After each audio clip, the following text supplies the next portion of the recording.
السلام عليكم خوتي خواتاتي في كويزين دو شيف حليمة. اليوم ان شاء الله حنديرو طمينة بمناسبة المولد النبوي الشريف. حنديرها لكم بخطوات بسيطة ناجحة من اول تجربة، تجي طرية وبنينة بزاف. دوك نروحو نشوفو المقادير وطريقة التحضير. من قبل من هذا نتمنى ان شاء الله اللي راكم جدد معايا في القناة تدعموا لي القناة تاعي، واللي راكم معايا ابوني ما تنساوليش لي جام ولي كومونتير. ما طولش عليكم، دوك نروحو نشوفو المقادير وطريقة التحضير. مشاهدة طيبة.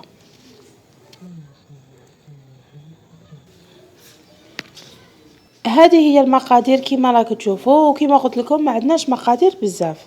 هذه هي العسيله ديجا درتها لكم في القناه حصه خدمناها كيف عندنا كيلة ولا 150 غرام، عندنا كيلة تاع زبده ولا تاني 150 غرام تاع زبده، عندنا سميد متوسط حمصتو حتى دالي لون دوغي كيما راكم تشوفوا فيه، عندنا قرفه للتزيين، فينالمون هاد القرفه ما كانتش شابه باسكو خشينه، وعندنا هاد التاتو تاع الديكور.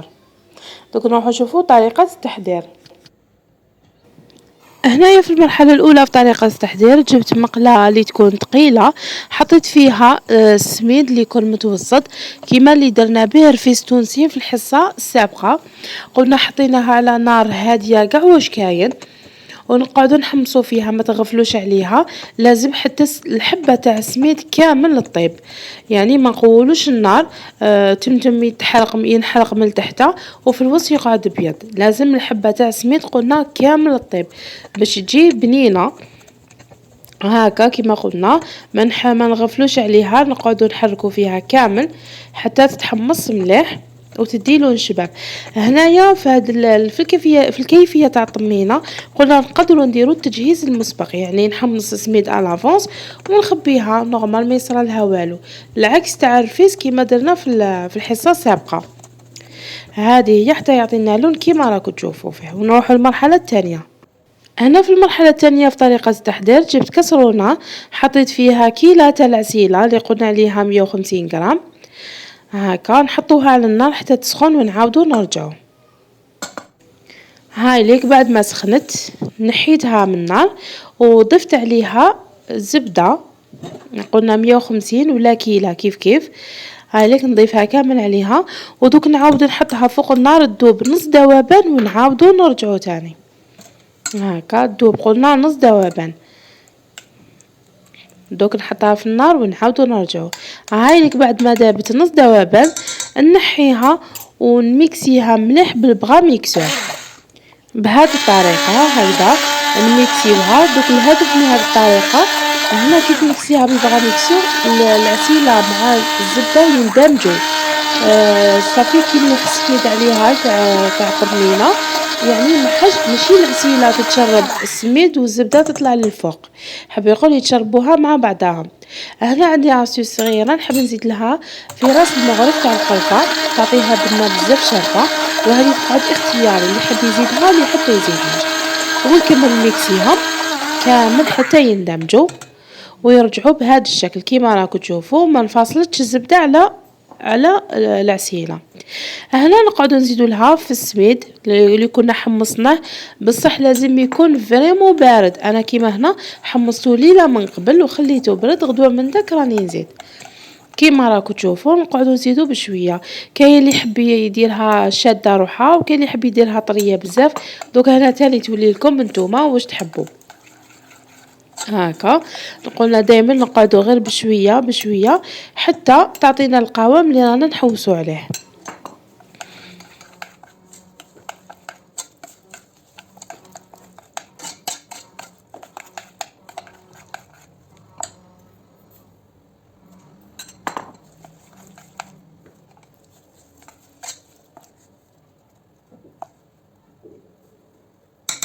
نفرغوها في ليزاسيات كيما راكم تشوفوا ونستويو الوجه تاعها باش نقدروا نديروا لها الديكور واش حبينا.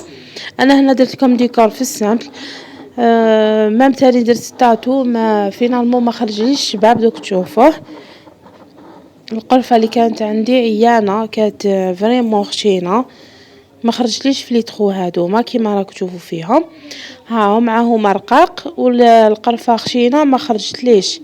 المهم شوفوني واش كيفاش نخدموا به التاتو. حطيت تاتو تاعي عادي وسبودريت عليه القرفه كيما قلنا كيما راكم تشوفوا هاكا.